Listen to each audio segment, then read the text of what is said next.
የትግራይ ኃይሎች ከቆቦ ካለፉ እንደ አጼ ቴዎድሮስ ሽጉጤን እጠጣለሁ ብለው ጠጃቸውን ሲጠጡ የተገኙት አቶ አገኘሁ ተሻገር እሳቸው በሚመሩት የፌዴሬሽን ምክር ቤት የወሰኑት ውሳኔ በትግራይ ከፍተኛ ቁጣን ቀስቅሷል። ዝርዝሩን ነግራችኋለን። ዓለም አቀፉ ማህበረሰብ በኢትዮጵያ ትግራይና ኤርትራ ከፍተኛ የሰው እልቂት ወደሚያመጣ ጦርነት ከመግባታቸው በፊት እርምጃ እንዲወስድ 20 የሰብአዊ መብት ተቆርቋሪ ድርጅቶች በጋራ ስለጻፉት ደብዳቤም እነግራችኋለን። ግብጽ በባህር በር ዙሪያ ለኢትዮጵያ ያቀረበችው አዲስ ገጸ በረከትም በርካቶች እያነጋገረ ነው። የምትሰሙት ይሆናል። ክቡራትና ክቡራን፣ ይህ ኦንታይም ሚዲያ ነው። ቻናላችንን ሰብስክራይብ በማድረግ ቤተሰብ ይሁኑ። ላለፉት 3 ዓመታት ማለትም ከፕሪቶሪያው ስምምነት ማግስት አራምባና ቆቦ ሲሄድ የቆየው የትግራይ ልሂቅ በትናንትናው ዕለት በአንድ ቦይ ሲፈስ ውሏል። በአንድ አጀንዳ ላይ ተስማምቶ ድምጹን በጋራ ሲያሰማ ይህ ከ3 ዓመታት በኋላ ለመጀመሪያ ጊዜ ነው። ጉዳዩ እንዲህ ነው። የትግራይ ሰራዊት ከቆቦ ምሽግ ወደ አማራ ክልል ካለፈ እንደ አጼ ቴዎድሮስ ሽጉጤን እጠጣለሁ ብለው ጠጃቸውንና አረቂያቸውን ሲያንቆረቁሩ የተገኙት አቶ አገኘሁ ተሻገር የሚመሩት የኢፌድሪ ፌዴሬሽን ምክር ቤት ባለፉት ሳምንታት የኢትዮጵያ ብሔራዊ ምርጫ ቦርድ ወደ ትግራይ ካካለለው 38 የምርጫ ጣቢያ 5ቱ ማለትም የሑመራ፣ ዓድረመጽ፣ ጸለምቲ፣ ኮረም ኦፍላና አላማጣ የምርጫ ጣቢያዎች ከትግራይ ክልል ውጪ እንዲሆኑ ተደርገው ድምጻቸውን በቀጥታ ለፌዴራል መንግስት ይምረጡ በማለት ትግራይ የማትገኝበትን የኢፌድሪው ፌዴሬሽን ምክር ቤት ለምርጫ ቦርድ በጻፈው ደብዳቤ ምክንያት ቦርዱ ይህንን ተግባራዊ እንደሚያደርግ መቀበሉ ነው በትግራይ ላይ ከፍተኛ ቁጣን የቀሰቀሰው። ይህ የፌዴሬሽኑ ውሳኔ አከራካሪ በሚል ሰበብ የትግራይ ግዛቶች ከኢትዮጵያ ህገ መንግስት አሰራር ውጪ ለሌላ ክልል አሳልፎ የሰጠ ነው የሚል ከፍተኛ ተቃውሞም ገጥሞታል። ይህ ውሳኔ የኢትዮጵያ ህገ መንግስትን የጣሰ የትግራይ ህገ መንግስትንም የረገጠ የፕሪቶሪያው ስምምነትም የናደ የበርካታ የፌዴራል መንግስቱ ሰላም ፈላጊ ነው የሚል እምነት የነበራቸው ዜጎችም ስሜት የሰበረ የነበረውን ትንሽ የሰላም ተስፋም ያጨለመ በርካቶችም ለስጋት ያጋለጠ ውሳኔ ሆኗል። ውሳኔው በትግራይ ከሊቅ እስከ ደቂቅ ከፍተኛ ተቃውሞ ገጥሞታል። ህወሓትን ይቃወሙም ይደግፉም የነበሩ ዜጎች ሁሉንም አውግዘውታል። ውሳኔው የጠቅላይ ሚኒስትሩ አማካሪ በሆኑት በአቶ ጌታቸው ረዳ የሚመራው ስምረት ፓርቲ ጀምሮ ከትግራይ ጊዜያዊ አስተዳደር እስከ ህወሓት፣ ከሳልሳይ ወያነ ትግራይ እስከ ነጻነት፣ ከባይቶና እስከ አረና፣ ከወለዶ እስከ ትንሳኤ ሰብዓ እንደርታ ፓርቲዎች እንዲሁም በርካታ የትግራይ የሲቪክ ማህበራት የተወሰነውን ህገወጥ ያሉትን ውሳኔ በመግለጫ ተቃውመውታል። ስለዚህ ውሳኔ ድጋፉ የሰጠ አካል ቢኖር አብን የተባለው በአማራ ክልል የሚንቀሳቀስ ነገር ግን የኢትዮጵያ መንግስት ትራፊ ለቃሚ የሆነው ፓርቲ ብቻ ነው። አቶ ጌታቸው ረዳ ይህ ውሳኔ የኢትዮጵያን ሰላም ከማወክ ውጪ ምንም ፋይዳ የሌለው ብለውታል። የትግራይ ጊዜያዊ አስተዳደር ምክትል ፕሬዝዳንትና የህወሓት ምክትል ሊቀመንበር የሆኑት አቶ አማኑኤል አሰፋም ይህ ግልጽ የጦርነት አዋጅ ነው ብለውታል።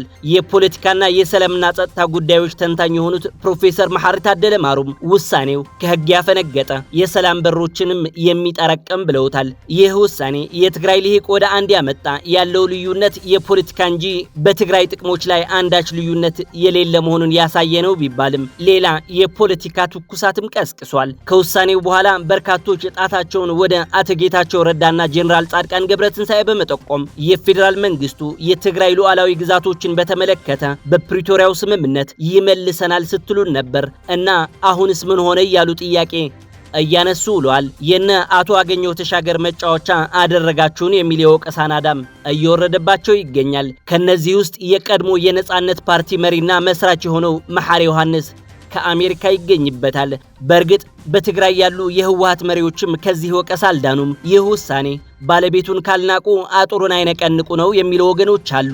የህወሓት መሪዎች ለግል ስልጣናቸው ሲሉ በገቡት ክፍፍል ምክንያት የትግራይን አቅም በትነው እዚህ ያደረሱን እነሱ ናቸው የሚሉ ወገኖችም ወቀሳቸው ለህወሓት መሪዎች እያቀረቡ ናቸው።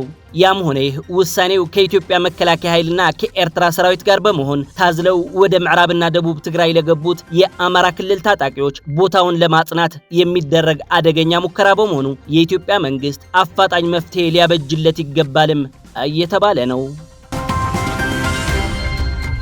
በአዲስ አበባና አስመራ መካከል ያለው መጎነታተል ጣራ ላይ በወጣበት፣ በአዲስ አበባና መቀለ ያለው የመግለጫዎች መወራወርን በቀጠለበት፣ ዓለም አቀፍ ተቋማትም በዚህ ጉዳይ ስጋታቸው እየገለጹ ባሉበት ወቅት ቀንዳሙ የአፍሪካ ቀጠና ሌላ የጦርነት አዙሪት እንዳይመለከት በርካቶች ፍርሃታቸው እየገለጹ ናቸው። በተለይም በሰብአዊ ድጋፍና በሰብአዊ መብቶች ዙሪያ የሚሰሩ 20 የሚደርሱ ተቋማት በመሰባሰብ አንድ ግልጽ ደብዳቤ ለዓለም አቀፉ ማህበረሰብ አስገብተዋል። እነዚህ ተቋማት ከጦርነት ባላገገመው የትግራይ ህዝብ ላይ ሌላ የጦርነት ዳመና አንዣቧል ያሉ ሲሆን በኢትዮጵያና ኤርትራ መካከል እየተወጠረ ያለ የግንኙነት ገመድም እንዳይበጠስ ከፍተኛ ስጋት እንዳላቸው ገልጿል። በአማራ ክልል እየተካሄደ ያለው ጦርነትም ሆነ በኦሮሚያ ያለው ጉዳይም እንዳሳሰባቸው ገልጿል። እነዚህ 20 ተቋማት በግልጽ ደብዳቤያቸው ላይ ዓለም አቀፉ ማህበረሰብ በኢትዮጵያ መንግስትና በትግራይ መካከል ያለው መካረርም ሆነ በኢትዮጵያ መንግስትና በኤርትራ መንግስት ያለው ውጥረት አሳዛኝ እልቂት ከማስከተሉ በፊት አሁን እርምጃ መውሰድ አለበት የሚል ግልጽ ጥሪ አቅርበዋል።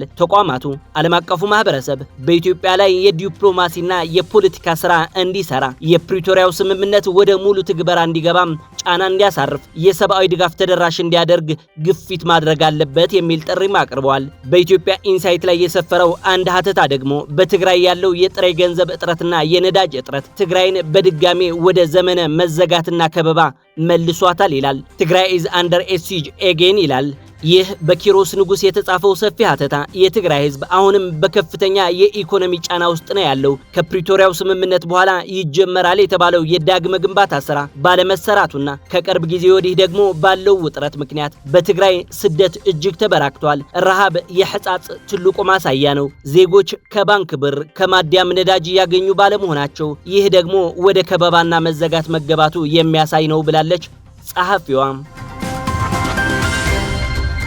ኢትዮጵያ ታሪካዊ ጠላቴ ብላ ከምትጠራቸው ሀገሮች መካከል ግንባር ቀደሟ ግብጽ ናት ይባላል። በተለይም የውሃ ነገር ሲነሳ የካይሮና የአዲስ አበባ ስም መነሳቱ የማይቀር ነው። በተለይም ግብጻውያን የናይል ውሃ በብቸኝነት ለመጠቀም ያላቸው ፍላጎት እስከ ኢጂፕት ኢዝ ዘ ጊፍት ኦፍ ዘ ናይል የሚል መፈክራቸው ኢትዮጵያውያንን ለዘመናት ሲያስቆጣ ኖሯል። ምስጋና ለቀድሞው ታላቁ መሪ መለስ ዜናዊ ድረስና የግብጽ ዛቻና ማስፈራሪያ ሳይፈሩ የአባይ ግድብን እውን አደረጉ።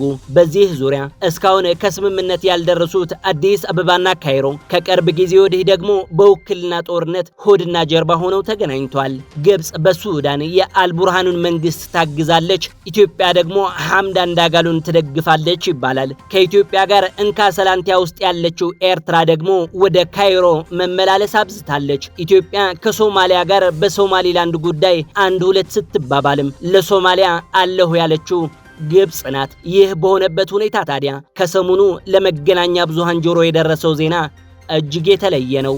ካይሮ ወደ ዶናልድ ትራምፕ አንድ ደብዳቤ ላከች። ደብዳቤው እንዲህ ይላል። ኢትዮጵያ በውሃ አጠቃቀም ዙሪያ ካላት ግትር አቋም ትንሽ ፈታ የምትል ከሆነ ኢትዮጵያ እጅግ እየፈለገችው ያለውን የባህር በር ተጠቃሚነት ጉዳይ እኔ ከአጋሮቼ ጋር በመሆን መንገዱን ላመቻችላት እችላለሁ የሚል ነው። ይህ ዘገባ ያወጣው ደግሞ ዘ ናሽናል በመባል የሚጠራው የተባበሩት አረብ ኤምሬቶች ሚዲያ ነው። በእርግጥ ግብጽ በዚህ ደብዳቤዋ ለኢትዮጵያ ገጸ በረከት ብቻ ይዛ አልቀረበችም። ይልቁንስ ኢትዮጵያ በናይል ውሃ አጠቃቀም ዙሪያ ከግብጽ ጋር ከስምምነት የማትደርስ ከሆነ የባህር በር ለማግኘት ያላትን ሁሉም መንገድ እዘጋለሁ የሚል የማስፈራሪያም የማስጠንቀቂያም ሐሳብ ያለበት ነው ተብሏል። አንዳንድ ተንታኞች ይህንን የግብጽ ለስለስ ያለ ገጸ በረከት እውን የሚሆንበት እድል አለ እያሉ ነው። አመክንዮ ከተባለ ደግሞ ኢትዮጵያ እየፈለገችው ያለው የባህር በር በባሌም በቦሌም ይሁን ማለቷ አይዘነጋም። ክቡራትና ክቡራን ይህ ኦንታይም ሚዲያ ነው። ቻናላችንን ሰብስክራይብ በማድረግ መረጃዎች እንዲደርሷቸው ያድርጉ። ሰላም ለሰው ልጆች በሙሉ።